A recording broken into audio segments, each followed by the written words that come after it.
Vitaj pri počúvaní podcastu Zdravie, energia, výkon. V týchto krátkych epizódach ti prinášam myšlienky na zamyslenie sa určené k tomu, aby ťa poučili a inšpirovali na tvojej ceste k lepšiemu zdraviu, mentálnemu a fyzickému výkonu. Každá z týchto myšlienok je založená na mojom osobnom rozvoji, štúdiách a aj praxe pri práci s ľuďmi. Ak chceš viac, navštív sk.dan2tv.eiss.eu. Vitamíny sú toxické. Tento príspevok som dnes našiel na Facebooku a nedalo mi naň nereagovať. A myslím si, že je niečo na tom, niečo, z čoho sa môžeme poučiť. Ale ešte predtým poviem asi toľko, že ako si zhrňam tento rok, zhrňam aj jedný z najväčších bullshitov a blbostí, ktoré som za tento rok počul, videl, čítal.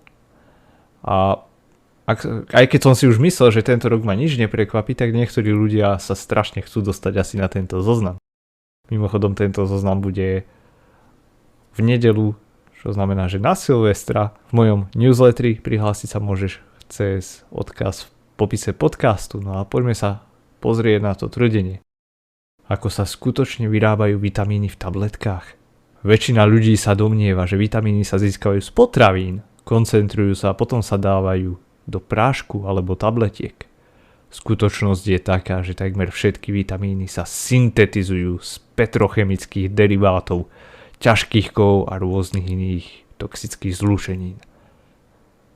Pri výrobnom procese ešte aj vznikajú vysokotoxické odpadové produkty, ktoré ničia životné prostredie.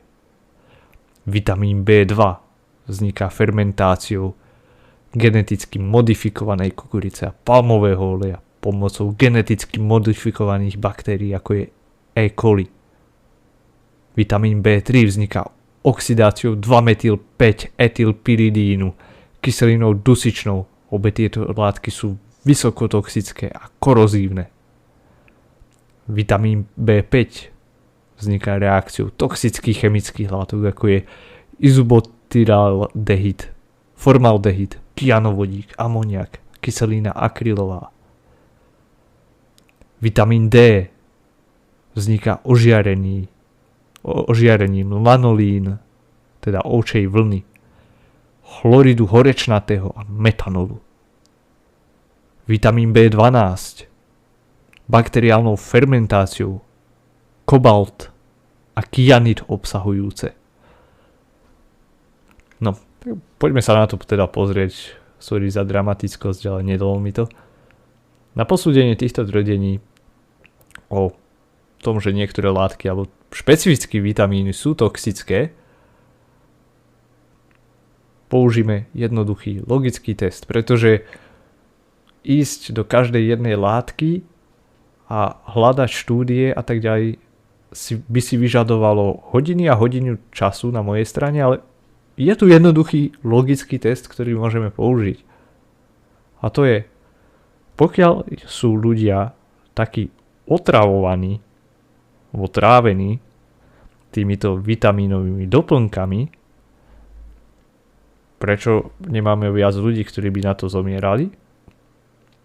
Alebo pokiaľ majú ľudia deficity rôznych týchto vitamínov, prečo doplňanie týmito vysokotoxickými látkami zvracia deficity a zlepšuje ich zdravotný stav?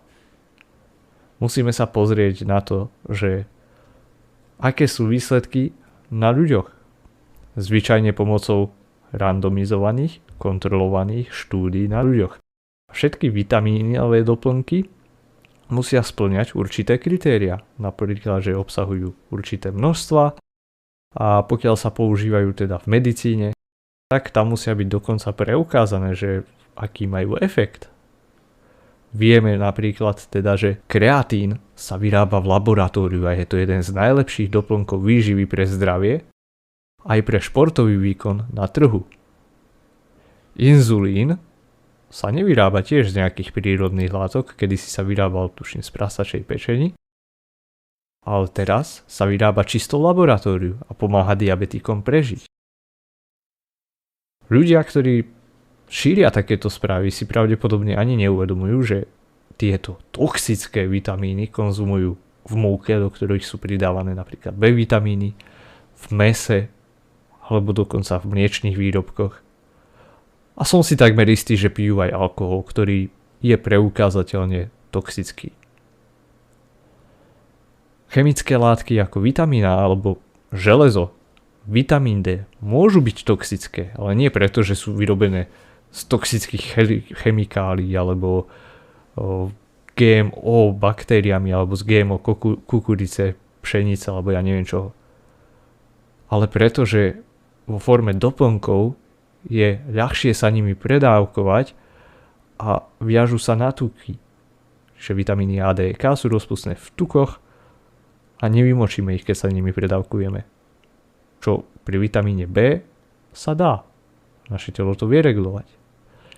Toto je učebnicový príklad prílišného zjednodušenia a zastrašovania na základe tzv. Naturalistic fallacy alebo nejakého klamu, ktorý hovorí o tom, že čo je prirodzené je dobré, čo je neprirodzené je nedobré. A pokiaľ ťa toto akože...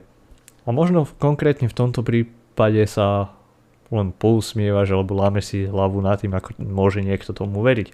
A som si istý, že zároveň budú ľudia, ktorí to budú počúvať a budú veriť, že umelé sladidlá sú toxické. Čo je ten istý princíp.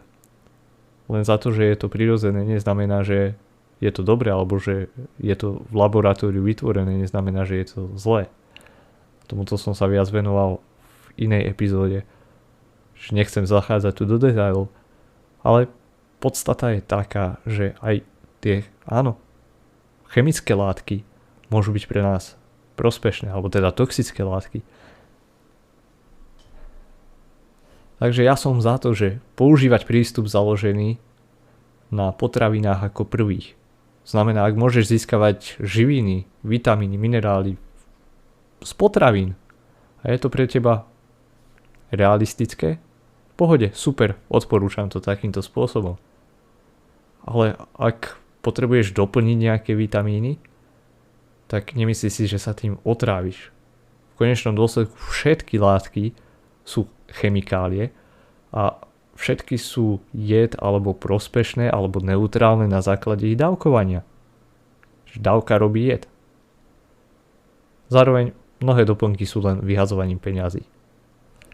Takže aby sme si to zhrnuli, takéto správy sa len šíria ako lesný požiar, ľudia ich zdieľajú a hlavne tí, ktorí sú proti štátu, proti veľkým korporáciám, to je taká vzorka ľudí, ktorí radi veria takýmto poplašným správam.